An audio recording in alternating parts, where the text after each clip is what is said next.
بسم اللہ الرحمن الرحیم۔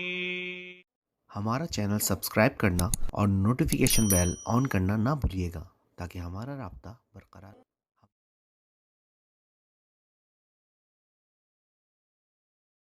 اردو کور کے پیارے دوستوں، میں ہوں ماجد ملک اور آپ تمام دیکھنے اور سننے والوں کو السلام علیکم۔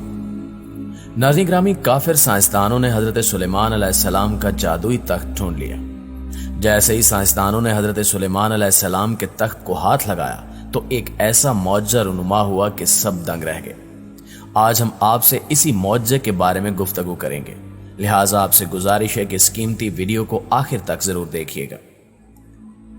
دوستو، یہ بات آپ بخوبی جانتے ہوں گے کہ حضرت سلیمان علیہ السلام اللہ تعالیٰ کے برگزیدہ نبی تھے۔ حضرت سلیمان علیہ السلام حضرت داؤد علیہ السلام کے بیٹے تھے۔ آپ علیہ السلام کی پیدائش یروشلم میں ہوئی۔ سمجھا جاتا ہے کہ انہوں نے متحدہ اسرائیل پر 931 قبل از مسیح سے لے کر 970 قبل از مسیح تک حکومت کی۔ اس کے بعد ملک اسرائیل کے دو حصے یعنی شمالی اور جنوبی ہو گئے۔ حضرت داؤد علیہ السلام کی طرح اللہ تعالیٰ نے حضرت سلیمان علیہ السلام کو بھی بہت سے معجزے عطا کر رکھے تھے۔ آپ جانوروں کی بولیاں سمجھ لیتے تھے، ہوا پر آپ کا قابو تھا، آپ کا تخت ہوا میں اڑا کرتا تھا، یعنی صبح اور شام مختلف سمتوں کو ایک ایک ماہ کا فاصلہ طے کر لیا کرتے تھے۔ حضرت سلیمان علیہ السلام کی سب سے بڑی خصوصیت یہ تھی کہ آپ کی حکومت صرف انسانوں پر ہی نہیں تھی بلکہ جنات بھی آپ علیہ السلام کے تابع تھے۔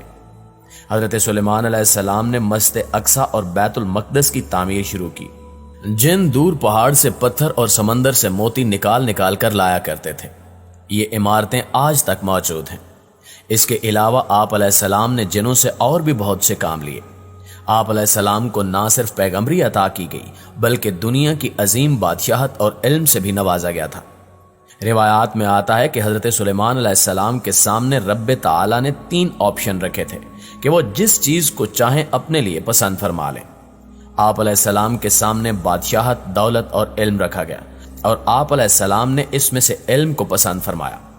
حضرت سلیمان علیہ السلام کا انتخاب بارگاہ خداوندی میں مقبول ٹھہرا اور آپ علیہ السلام کو باقی 2 چیزیں بھی یعنی بادشاہت اور دولت علم کے انتخاب پر دے دیے گئے۔ آپ علیہ السلام کی حکومت نہ صرف زمین، جمادات، نباتات، حیوانات پر تھی بلکہ جن و انس بھی آپ کے تابع تھے، جبکہ ہوا بھی آپ کے حکم کے ذریعے چلا کرتی تھی۔ آپ علیہ السلام کا ایک عظیم الشان تخت تھا جس پر بیٹھ کر آپ علیہ السلام ہوا کے دوش پر دنیا بھر میں جہاں چاہتے آتے جاتے اور سفر کیا کرتے تھے۔ ناظرین گرامی، یہ تخت تاریخ میں تخت سلیمان کے نام سے مشہور ہے، جبکہ اسے تخت طاؤس بھی کہا جاتا ہے۔ سال 2006 میں یہ خبر سامنے آئی تھی کہ انگریز سائنسدانوں نے تخت سلیمان ڈھونڈ لیا ہے اور اس تخت کو ہاتھ لگاتے ہی ایک ایسا معجزہ رونما ہوا کہ انگریز خوفزدہ ہو گئے۔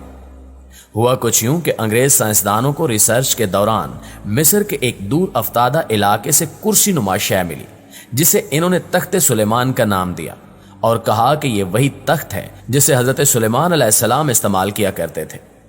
تجربات کی غرض سے اس تخت کو برطانیہ کی سب سے بڑی لیبارٹری میں لایا گیا اور جب سائنسدانوں نے اس کی بناوٹ کو سمجھنے کے لیے اس تخت کو آری سے کاٹنا چاہا تو یہ تخت اچانک سے غائب ہو گیا، جس پر سائنسدان خوفزدہ ہو گئے اور اس واقعے کے بعد یہ بات مشہور ہو گئی کہ یہ تخت وہی تخت ہے جس پر حضرت سلیمان علیہ السلام سفر کیا کرتے تھے۔ تاہم بعد ازاں یہ تخت برٹش میوزیم سے برآمد ہوا اور آج بھی وہیں موجود ہے۔ اس واقعے کے بعد سائنسدانوں نے تخت سلیمان پر مزید تجربات کرنے کی کوشش نہیں کی۔ اب یہ واقعہ کتنا سچا ہے اور کتنا جھوٹا، اس بارے میں وثوق سے کچھ بھی کہا نہیں جا سکتا، لیکن علماء اسلام کا کہنا ہے کہ حضرت سلیمان علیہ السلام کا تخت حوادث زمانہ کے باعث متروک اور پھر ختم ہو چکا ہے۔ آپ علیہ السلام کے والد حضرت داؤد علیہ السلام بھی نہایت جلیل القدر پیغمبر ہیں اور آپ کو بھی اللہ تعالیٰ نے بادشاہت عطا فرمائی تھی اور آپ کا بھی ایک نہایت قیمتی تخت تھا جسے آپ علیہ السلام نے طاؤس کا نام دیا تھا اور یہی تخت حضرت سلیمان علیہ السلام کو ملا تھا۔ پیارے ساتھیو، حضرت سلیمان علیہ السلام کے زمانے میں یمن کے علاقے پر ملکہ سبا کی حکومت تھی۔ ایک دن حضرت سلیمان علیہ السلام کا دربار لگا ہوا تھا جس میں تمام جن و انس، چرند پرند اپنی اپنی جگہوں پر بیٹھے ہوئے تھے۔ دیکھا کہ ہدہد غیر حاضر ہے۔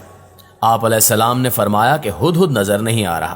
اگر اس نے اس غیر حاضری کی معقول وجہ بیان نہ کی تو اسے سخت سزا دی جائے گی۔ ابھی یہ باتیں ہو ہی رہی تھیں کہ ہدہد بھی حاضر ہو گیا۔ حضرت سلیمان علیہ السلام کے دریافت کرنے پر ہدہد نے بتایا کہ میں اڑتا ہوا یمن کے ملک جا پہنچا تھا، جہاں کی حکومت ملکہ سبا کے ہاتھ میں ہے۔ خدا نے اسے سب کچھ دے رکھا ہے، اس کا تخت بہت ہی قیمتی اور شاندار ہے، لیکن شیطان نے اس کو گمراہ کر رکھا ہے۔ وہ خدائے واحد کی بجائے آفتاب کی پرستش کرتی ہے۔ حضرت سلیمان علیہ السلام نے فرمایا کہ اچھا، تو میرا خط اس کے پاس لے جا، تیرے جھوٹ اور سچ کا امتحان ابھی ہو جائے گا۔ چنانچہ ہدہد آپ علیہ السلام کا خط لے کر ملکہ سبا کے پاس پہنچا اور خط اس کے آگے ڈال دیا۔ خط پڑھ کر ملکہ نے سفر کی تیاری کی تاکہ حضرت سلیمان علیہ السلام کے دربار میں حاضر ہو سکے۔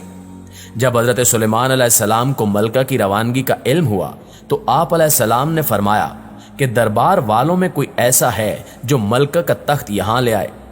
ایک جن نے کہا کہ آپ کے دربار برخاست ہونے تک میں تخت لا سکتا ہوں اور میں امین بھی ہوں۔ آپ کے وزیر آصف بن برخیہ نے کہا کہ میں آنکھ جھپکنے تک اس کا تخت پیش کر سکتا ہوں۔ اس نے اس میں اعظم پڑھا تو ملکہ سبا کا تخت حاضر ہو گیا، اور جو ہی سلیمان علیہ السلام نے مڑ کر دیکھا تو ملکہ کا تخت وہاں موجود تھا۔ اس پر سلیمان علیہ السلام نے اللہ تعالیٰ کا شکر ادا کیا اور فرمایا کہ خدا کا یہ فضل میری آزمائش کے لیے ہے، تاکہ وہ دیکھے کہ اس حالت میں بھی میں اس کا شکر ادا کرتا ہوں یا نہیں۔ جب ملکہ دربار میں پہنچی تو اسے وہی تخت دکھایا گیا اور حضرت سلیمان علیہ السلام نے اسے دین حق قبول کرنے کی دعوت دی۔ ملکہ حضرت سلیمان علیہ السلام کے جاہ و جلال اور تخت کو دیکھ کر ایمان لے آئی۔ ناظرین گرامی، روایات اور کتب میں آتا ہے کہ حضرت سلیمان علیہ السلام نے اللہ سے دعا مانگی تھی کہ آپ کو ایسی حکومت عطا کی جائے جو کسی اور کو نہ ملی ہو اور نہ آئندہ ملے۔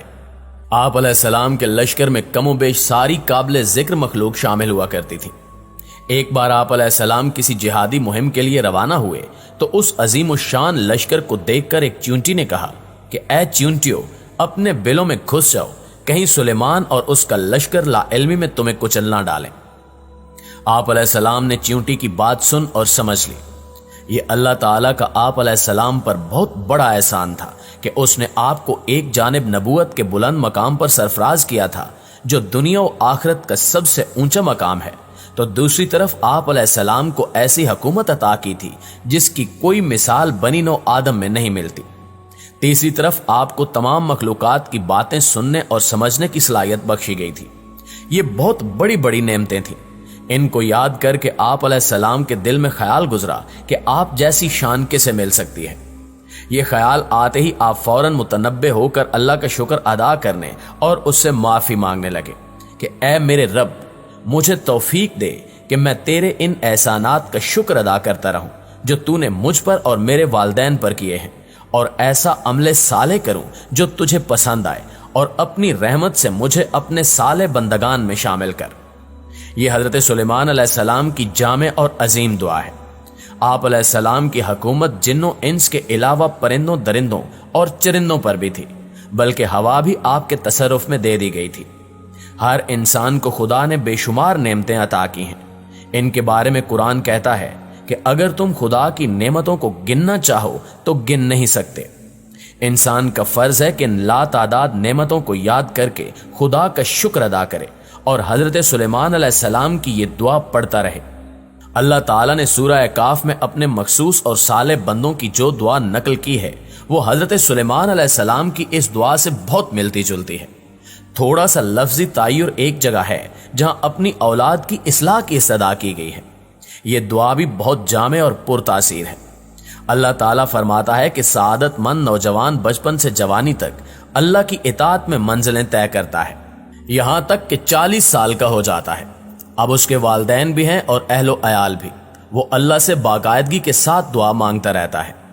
قرآن میں اس دعا کو یوں بیان کیا گیا کہ اے میرے رب، مجھے توفیق دے کہ میں تیری نعمتوں پر جو تو نے مجھے اور میرے والدین کو عطا فرمائی ہیں تیرا شکر کروں، اور ایسے نیک عمل کروں جن کو تو پسند فرماتا ہے، اور اے اللہ میری اولاد کی اصلاح اور تزکیہ فرما دے۔ میں تیرے سامنے توبہ کرتا ہوں اور بلا شبہ سر تسلیم خم کرنے والوں میں سے ہوں۔ جی تو اردو کور کے معزز دوستو، یہ تھی ہماری آج کی ویڈیو۔ اس حوالے سے اگر آپ کوئی رائے دینا چاہتے ہیں تو کمنٹ باکس میں ہمارے ساتھ شیئر ضرور کیجیے گا۔ انشاءاللہ آپ سے ملاقات ہوتی ہے اگلی ویڈیو میں، تب تک اپنا اور اپنے پیاروں کا ڈھیر سارا خیال رکھیے گا۔ اللہ نگہبان۔